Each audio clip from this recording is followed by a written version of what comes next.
Hello and welcome! In the world of gaming, somebody develops a good idea about every minute. But all it takes is one designer to innovate upon that idea before everyone starts to copy it. Just take a look at 3D shooters.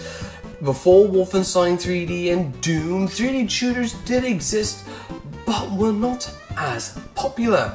But afterwards, everybody had to make their own Doom clone.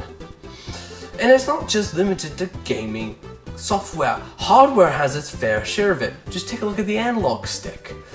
It's been around since the 1970s, but it wasn't until the Nintendo 64 came around when everybody decided that they needed one immediately for their game systems. So today, I want to be taking a look at the controller which changed the way we control our games.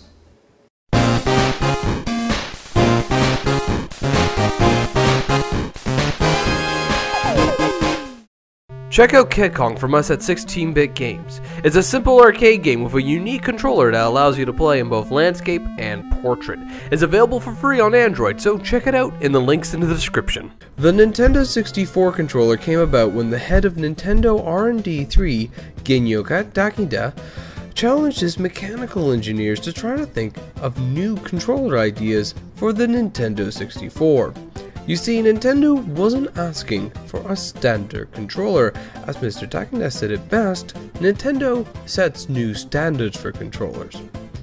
And with that motivation in mind and several prototypes later, this was the result. Its shape was sculpted out of clay. Since it was too complicated, computers at the time couldn't actually model it. The controller had 3 hand grips for 3 holding positions. But before I was even allowed to use the controller, there was an issue. You see, in the year 2000, Nintendo settled with the New York State Attorney General's office because kids were getting blisters on their hands while playing Mario Party. Nintendo was ordered to give every child a pair of gloves to protect themselves. As a result, 16-Bit Health and Safety has stated that in order for me to play with an original Nintendo 64 controller, I have to wear protective gloves. And as you can see, the gloves do work. You might think that wearing gloves would ruin the experience of the controller, but you would be wrong. Even though the analog stick has no rubber coating, its grooves make it easy to grip. The buttons are easy to distinguish by feel due to their size and positions of the button, but also the shape of the controller. It feels amazing, but it's not entirely because of the controller. The amazing feel you get from the controller has more to do with the games it was designed for. Nintendo's lead game designer Shigeru Miyamoto spent months fine-tuning his games around the controller, and you can feel the results of his hard work in every game he made. But despite this, and the controller's influence of modern-day gaming, it does not resemble a modern-day controller. The analog stick isn't really an analog stick. It uses digital grid of 127 by 127 to detect degrees of motion, and the controller is extremely cramped if you have big hands. Now, before you tell me it's because I'm wearing gloves, let me bring to your attention this third-party controller from Interact. Not only can I play it with gloves, but it's more comfortable.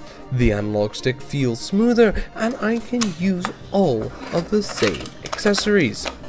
And as far as I'm aware, all third-party controllers did some modifications to the original Nintendo 64 controller's design in some degree. The N64 controller clearly showed that the future of gaming needed an analog stick, but the controller itself was a dead-end street. So then, what was the genesis of all modern day controllers if it wasn't the N64 controller?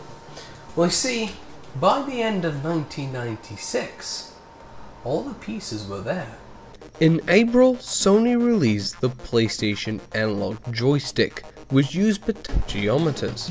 In July, Sega released a 3D gamepad for Nights into Dreams. And in the very next year, in 1997, we had our answer. The Sony DualShock controller.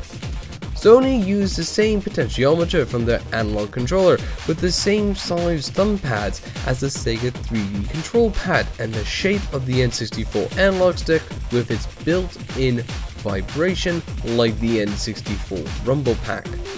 The result was a controller which was comfortable. It has all the buttons that are easily accessible, and it had not only one analog stick, but two. Unfortunately, the DualShock wasn't very popular on the original PlayStation since it was released very late into the system's life cycle to make much of an impact.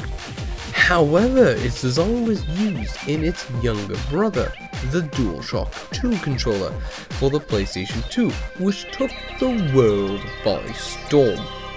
It was so successful that even Nintendo abandoned its N64 design and made their own dual analog stick controller for its new system, the GameCube.